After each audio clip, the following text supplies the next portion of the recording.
자, 이번에는 우리가 이제 IDLE를 사용하지 않고요. 명령 프롬프트에서 파이썬 셀을 실행한 다음에 헬로 월드를 출력해 보도록 하겠습니다. 명령 프롬프트에서 스크립트 파일을 실행하는 방법은 어떻게 될까 알아보도록 하겠습니다. 명령 프롬프트 상태에서 파이썬을 사용해 보도록 할 건데요. 일단 명령 프롬프트 화면을 나오게 해야 되겠죠. 그거는 어떻게 해주냐면 윈도우 로고 키가 있습니다. 여러분이 키보드마다 약간 위치가 다를 수 있지만 보통은 키보드 왼쪽에 보면 컨트롤 키와 알트 키 사이에 윈도우 로고 키가 있습니다. 사각형 4개로 그려진 거. 그걸 누르면서 R을 누르세요. 네. 한번 눌러볼게요. 이렇게. 그러면 이렇게 이제 무슨 명령어를 실행할 거냐 이런 창이 나오거든요. 그러면 여기다가 CMD를 입력합니다. 네, 그리고 CMD 입력했죠? 엔터 치거나 또는 확인을 누르세요. 네, 그러면 이렇게 시커먼 화면이 보여지죠. 이게 바로 명령 프롬프트 화면이에요. 그러면 여기서는 이제 모든 명령어를 직접 입력을 해줘야 되는데 파이썬 입력을 해주면 파이썬 셀을 실행시킬 수 있습니다. 입력해 볼까요? 파이썬 하고 엔터를 치세요. 이렇게 네, 그랬더니 실행됐어요 라고 보여주고 여러분이 여기서 많이 봤던 파이썬 프롬프트가 나오는 걸 볼 수가 있죠. 그러면 이제 여기다가 우리가 프린트 써볼까요? 네, 프린트 다운표 하나 하고 내용 쓰고 다운표 닫고 가로 닫고 그리고 엔터를 칩니다. 네, 그러면 어때요? 네, 실행 결과를 이렇게 볼 수가 있지요.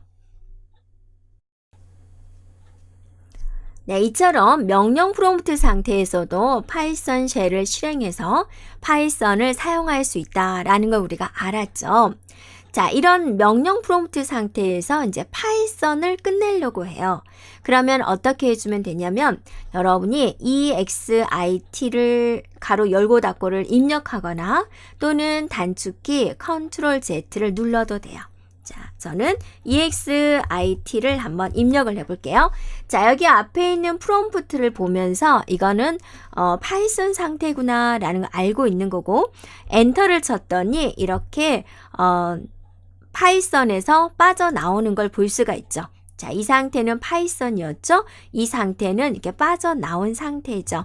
자, 이런 화면에서 이제 완전히 윈도우즈로 돌아가고자 한다. 그러면 여러분이 여기서 X 눌러서 닫아주면 네, 되겠습니다. 됐죠? 네. 그런데 어떤 학생들은 명령 프롬프트에서 파이썬이 실행되지 않아요 라는 학생들이 있어요. 그런 경우는 우리가 파이썬 설치해서 뭔가 빠뜨려서 그런 거거든요. 방법은 2가지가 있어요.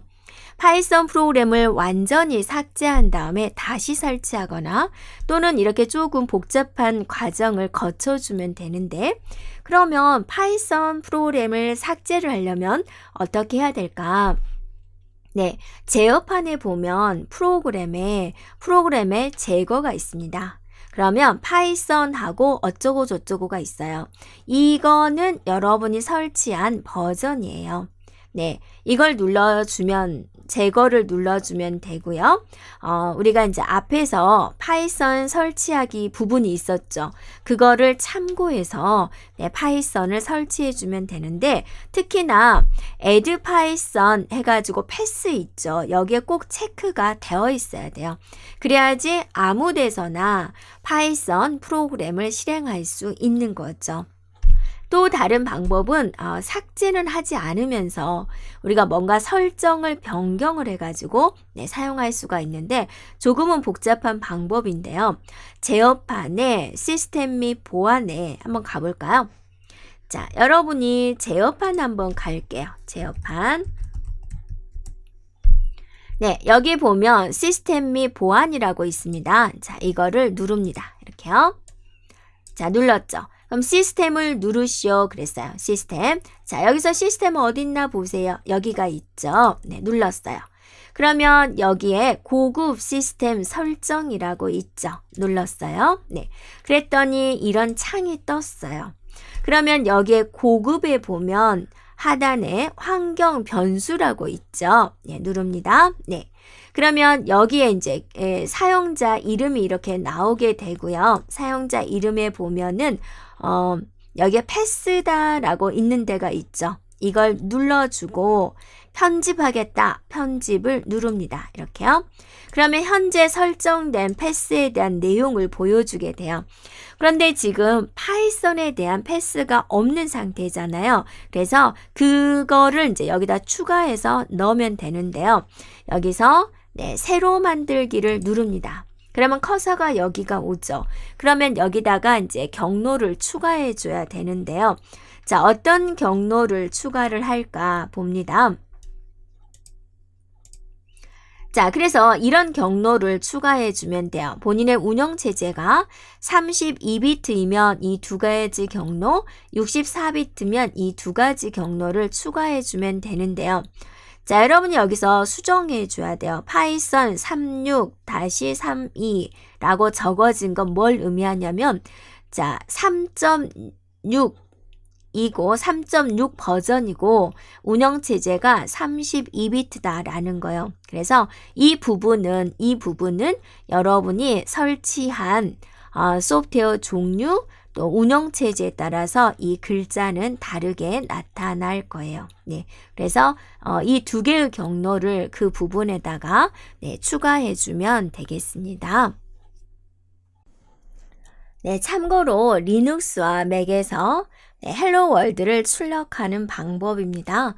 리눅스와 맥에서는 보통 콘솔에서 파이썬 3를 사용을 하는데요. 콘솔에서 파이썬 3를 이렇게 입력을 합니다. 그리고 엔터를 치면은 파이썬 3를 실행할 수가 있어요. 네, 이렇게 프롬프트 내용이 바뀐 걸 볼 수가 있죠. 그러면 여기다가 이제 우리가 계속했던 명령어 print hello world를 이렇게 입력을 해주고 엔터를 치면은 이렇게 출력 결과를 얻을 수가 있고요. 자, 마찬가지로 이 상태에서 파이썬 셀을 끝내려면 exit 가로 열고 닫고를 입력을 하거나 컨트롤 D를 눌러주면 되겠습니다. 자, 우리가 이제 좀 더 편리하게 사용하는 방법 중에 콘솔에서 파이썬 셀을 이용을 하고자 할 때 파이썬 프로그램을 진행을 할 때 이전 코드를 나오게 하는 방법이에요. 자, 그래서 이 콘솔에서 실행을 했을 때 방향키 위로 가는 거를 계속 누르면 이전에 입력한 코드가 차례대로 표시가 됩니다. 자, 한번 봐볼까요? 자, 이게 이제 프롬프트 상태죠. 그래서 자, 프린트 하고 나서 자, 헬로 월드 쳐보겠습니다. 이렇게 하고 엔터를 쳤어요. 됐죠? 출력됐죠? 이런 방향키 위로 가는 거 눌러보세요. 네, 누르면 그죠? 이렇게 입력된 내용이 바로 나온다라는 거죠. 그래서 입력한 코드에서 오류가 발생을 했으면 방향키 위쪽 방향키를 눌러서 오류가 발생한 코드를 찾은 다음에 올바르게 수정해서 실행할 수 있습니다. 자, 이제 명령 프롬프트에서 스크립트 파일을 실행하려면 어떻게 할까? 자, 우리가 앞에서는 이제 명령 프롬프트에서 파이썬 화면으로 넘어간 다음에 프로그램을 작성을 하고 실행하는 것을 했는데 명령 프롬프트에서 바로 파이썬 파일을 실행하는 방법은 무엇일까라는 겁니다. 그래서 명령 프롬프트에서 우리가 hello라는 파일을 저장을 했었죠. 그 내용은 뭐였죠? print hello world였습니다. 자, 그래서 어떻게 진행을 하냐면 일단 명령 프롬프트 화면으로 가야 되겠죠. 명령 프롬프트 화면 갈 때 어떻게 갔었죠? 로고 R을 눌렀어요. 그리고 cmd를 입력을 해주고 확인을 눌렀어요. 그러면 이런 화면을 우리는 명령 프롬프트 상태다라는 거죠. 그럼 여러분이 아까 그 hello라는 파이썬 파일을 어느 폴더에다 저장을 했었죠? C 드라이브의 프로젝트에다 저장을 했어요. 그러면 이제 글이 이동을 해줘야 되겠죠. 자, 이동하려면 어떻게 할까라는 건데요. change 디렉토리 한 칸 띄고 cd 한 칸 띄고 자, C 드라이브 할 때 콜론 찍고 자, 그 다음에 여러분이 원표시입니다. 원표시는 여러분이 백스페이스와 엔터 사이에 보면 원표시가 있고요. 간혹 키보드별로 원표시가 안 나오고 역슬래시 모양으로 나와 있는 경우도 있습니다. 그 다음에 가고자 하는 폴더, 프로젝트. 자, 이렇게 입력을 하고 엔터를 치면은 자, 이렇게 해당된 폴더로 왔어요. 왔다는 거 어떻게 알 수 있어요? 바로 이렇게 여기 써줬죠. 지금 C 드라이브의 프로젝트로 왔어요 라고 보여줍니다. 그러면 여기서 이제 파이썬이라고 치고요. 그 다음에 자, 파이썬 썼죠? 한 칸 띄고 파일 이름을 입력하세요. 이렇게 됐죠? 그리고 엔터를 치면은 그 결과를 우리가 이렇게 볼 수가 있다라는 거죠. 자, 다시 한번 정리를 해주면 cd 하고 나서 C 드라이브의 프로젝트 저장된 폴더로 이동한 다음에 파이썬 쓰고 네, hello.py를 입력을 한 거죠. 즉 형식이 어떻게 돼요? 파이썬 쓰고 한 칸 띄고 파일 이름 이렇게 입력을 해주면 명령 프롬프트 상태에서 해당된 파일을 네, 실행할 수 있다라는 겁니다. 네, 참고로 리눅스와 맥에서 스크립트 파일을 실행하는 방법인데요. 리눅스와 맥에서 파이썬 3를 이용해서 스크립트 파일을 실행할 수 있습니다. 자, 사용하는 방법은요. 파이썬 3 쓰고 한 칸 띄고 파일 이름을 적어주면 돼요. hello.py 이렇게 적고 엔터를 치면은 그 결과를 이렇게 볼 수가 있습니다. 자, 리눅스와 맥에서 앞에 파이썬 3를 붙이지 않고도 네, 파이썬 파일을 그대로 실행할 수도 있는데요. 어떻게 할까? 자, 먼저 다음 내용을 hello.py로 저장합니다. 그러면 어디서 작성해서 저장을 할까? 그러면 여러 가지 텍스트 편집기를 사용할 수 있어요. 자, 이런 것들에 대한 텍스트 편집기를 사용을 해서 자, 이런 내용을 입력을 해주고 네, 저장을 합니다.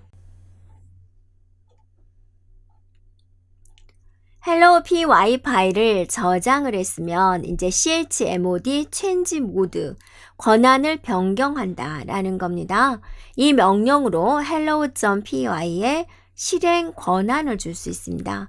권한에는 우리가 이제 읽을 수 있는 권한 R, read, 그 다음에 쓸 수 있는 권한, 저장할 수 있는 권한, write, 실행할 수 있는 권한, X 이렇게 이제 나눠져 있습니다. 그래서 지금은 실행 권한을 주겠다 할 때는 플러스 X를 주는 거죠. 자, 여기서 이거는 change mode 755도 같은 기능이다. 이렇게 숫자로 쓸 수도 있다라는 개념인데요. 숫자는 이렇게 세 자리가 나오는데요. 첫 번째 거는 우리가 이제 소유자에 대한 권한이 되고요. 그 다음 거는 소유자가 속한 그룹에 대한 권한, 얘는 이제 기타 사용자에 대한 권한이에요. 그래서 각각 얘를 읽을 수 있어요, 쓸 수 있어요, 실행할 수 있어요. 이렇게 각각 표현을 하게 돼요. 이렇게요. 네, 그래서 한 번씩 이렇게 써볼게요. 이렇게 있죠. 그래서 권한을 부여하는 것에다는 2를 쓰고 권한을 부여하지 않을 때는 0을 쓰겠습니다. 자, 소유자는 읽을 수 있고 쓸 수 있고 실행할 수 있도록 하겠습니다. 라고 이제 했어요. 자, 그 다음에 소유자가 속한 그룹의 권한 읽을 수는 있고요. 네, 저장할 수는 없고 실행할 수는 있어요. 그 다음에 기타 사용자 읽을 수 있고요. 네, 쓸 수 없고요. 저장할 수 없고요. 실행할 수 있어요. 이렇게 이제 표시할 수 있다라는 거죠. 그러면 얘를 이진수로 보는 거예요. 이진수는 끝에가 1의 자리, 2의 자리, 4의 자리가 되는 거예요. 그러면 이걸 다 더하면 얼마요? 4하고 2하고 1을 더하면 7이 되는 거죠. 이걸 7로 나타낸다라는 거죠. 자, 얘도 1의 자리, 2의 자리, 4의 자리가 되죠. 자, 1이 있는 데만 더하면 얘가 5가 되는 거예요. 그죠? 자, 얘도 1의 자리, 2의 자리, 4의 자리를 표현해서 1이 있는 것만 더하면 뭐가 돼요? 5가 되는 거죠. 이런 식으로 이제 권한을 이제 표시하는 방법도 있다라는 거죠. 그래서 자, chmod 더하기 x hello.py hello.py라는 파일을 실행할 수 있는 권한을 주겠다라는 뜻이죠. 그리고 나서 자, 파이썬 파일을 실행할 수 있다라는 거죠. 네, 실행하고자 하는 파일명을 이렇게 입력하면 된다라는 겁니다. 그러면 우리가 이제 hello.py 파일의 내용에 보면 첫 줄에 이런 것들을 썼죠. 이게 핵심이 된다 그거죠. 이 내용을 입력을 했다라는 거죠. 이 부분을 우리는 뭐라 그러냐? 셔뱅이라고 합니다. 이 셔뱅은 현재 파일을 실행해 줄 프로그램을 지정할 때 사용이 됩니다. 이렇게 셔뱅에 파이썬 경로를 지정해 주면 해당 파이썬으로 파이썬 파일을 실행을 해 준다라는 거죠. 자, 파이썬이 설치된 경로는 어때요? 여러분 시스템마다 다를 수 있습니다. 하지만 보통은 다음과 같이 유저 아래 bin 아래 env 폴더를 사용을 해가지고 파이썬 경로를 지정을 합니다. env는 환경 변수에 지정된 경로에서 프로그램을 찾아서 실행을 합니다.